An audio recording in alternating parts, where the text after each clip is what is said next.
আমরা যদি বাংলাদেশের মানুষ ঐক্যবদ্ধ থাকি এবং বাংলাদেশের মানুষের যত নেগেটিভ জিনিসই থাকুক না কেন, কিছু পজিটিভ জিনিস আমাদের দেশে মানুষের আছে আলহামদুলিল্লাহ। এর মধ্যে একটা জিনিস হলো, কোন দুর্যোগ যদি জাতীয় পর্যায়ে আসে, দেয়ালে যদি পিঠ ঠেকে যায়, তখন দেখা যায় আমাদের দেশে মানুষ ঐক্যবদ্ধ হয়ে যায়, সবাই কাঁধে কাঁধ মিলিয়ে নেমে যায়।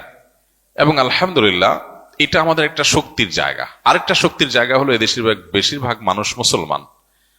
তারা যদি হিন্দুত্ববাদ দ্বারা আক্রান্ত হয়, প্রতিটা মানুষ আল্লাহকে খুশি করবার জন্য তার জীবন দেওয়ার জন্য প্রস্তুত থাকবে ইনশাআল্লাহ। সো আমার মনে হয় না যে আমাদের এই প্রিয় স্বদেশকে কেউ তুড়ি মেরে উড়ি দিয়ে দখল করে নেবে, এই স্বপ্ন বাস্তবায়ন হবে এত সহজ না ইনশাআল্লাহ তাআলা। তবে এর জন্য আমাদেরকে ঐক্যবদ্ধ থাকতে হবে এবং সতর্ক থাকতে হবে, সচেতন থাকতে হবে। আমরা অনেকে দেখা যায় আজকাল বলি যে আমরা যুদ্ধ চাই। যুদ্ধ চাওয়া হাদিসে নিষিদ্ধ। আমরা যুদ্ধ চাইবো না। নবী সাল্লাল্লাহু আলাইহি ওয়াসাল্লামের শিক্ষা হলো আমরা আল্লাহর কাছে আমান বা নিরাপত্তা চাইবো, যুদ্ধ না। আমরা চাইবো আমাদের প্রতিবেশী দেশের সাথে আমাদের সম্পর্ক ভালো থাকুক, তারা আমাদের উপরে দাদাগিরি, খবরদারি, আমাদের উপরে মাতবরি, আমাদেরকে দাসসুলভ আচরণ করার মানসিকতা তারা ছেড়ে দেখ। এদেশের মানুষ বহু সহ্য করেছে, এ বিষয়ে দেশের মানুষ আর সহ্য করবে না।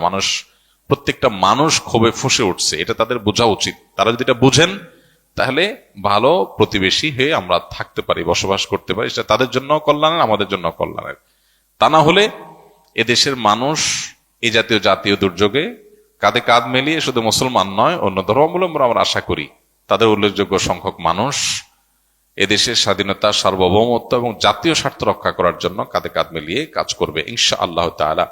আমার মনে হয় এটা তারাও জানে, আমাদের প্রতিবেশী ভাইরাও জানেন যে বাংলাদেশে মানুষ তাদের জাতীয় দুর্যোগে তারা কিভাবে কাঁধে কাঁধ মিলিয়ে দাঁড়ায়। বহুবার আমরা এটা প্রমাণ করেছি, জাতি এটা প্রমাণ করেছে যে জাতীয় দুর্যোগে মানুষ ঐক্যবদ্ধ হয়ে যায়, সকল ভেদাভেদ মানুষ ভুলে যায়। সেটা আবারও প্রয়োজন হলে মানুষ করবে।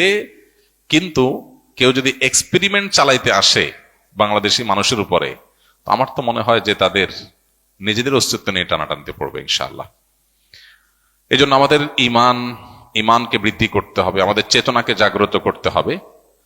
অ্যাজ এ মুসলমান আমাদের মধ্যে এই মানসিকতা থাকতে হবে যে আমরা আল্লাহর জন্য আমাদের জীবনও প্রয়োজনীয় দিতে আমরা প্রস্তুত। আমাদেরকে যারা কোণঠাসা বানায় রাখে, দাস বানায় রাখে, প্রেসারে রাখে, চাপে রাখে, দখলদারিত্বের মানসিকতা রাখে, খবরদারের মানসিকতা রাখে, ঘৃণা ভরে তাদের এই মাতবরি আমরা প্রত্যাখ্যান করব। আমাদের স্বাধীনতার জন্য হুমকির যে সমস্ত পদক্ষেপ তারা নেয়, সেগুলোর বিরুদ্ধে আমরা প্রত্যেকটা মানুষ লড়বো ইনশাআল্লাহ। আমরা যদি সতর্ক থাকি, তাহলে ইনশাআল্লাহ কোনোদিনই তারা সেটা করতে পারবে না ইনশাআল্লাহ।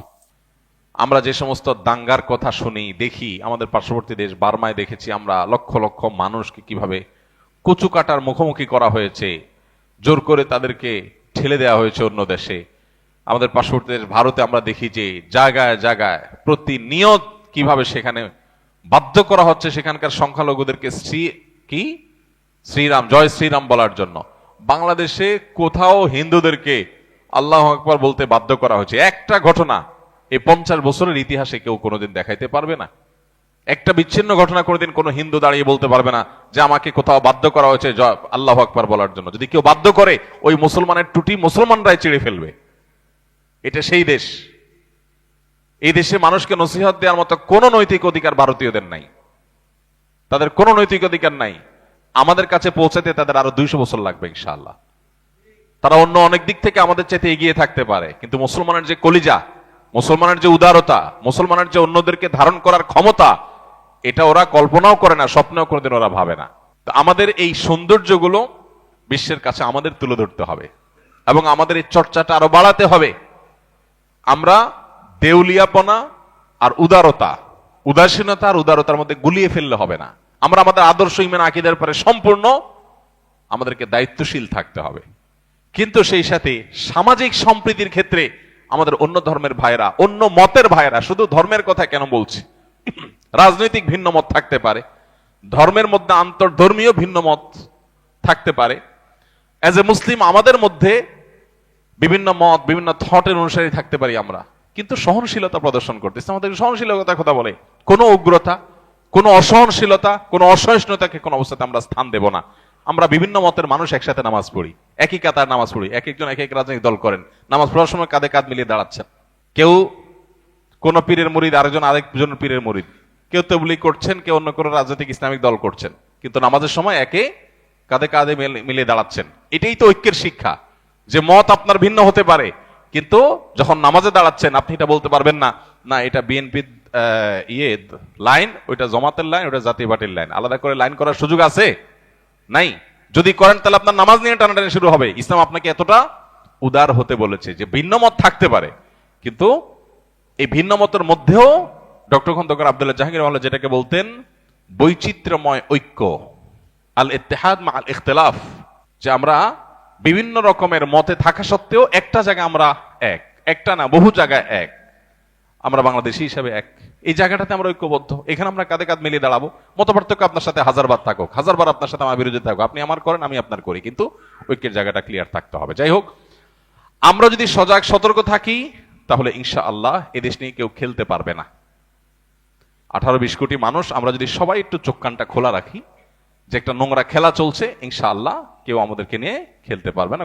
আমরা মুসলমানরা অনেকে মনে করি ভারতে মুসলমান নির্যাতন হচ্ছে, আমাদের দেশে তো হচ্ছে না, সমস্যা কি? তো তাদের ব্যাপার।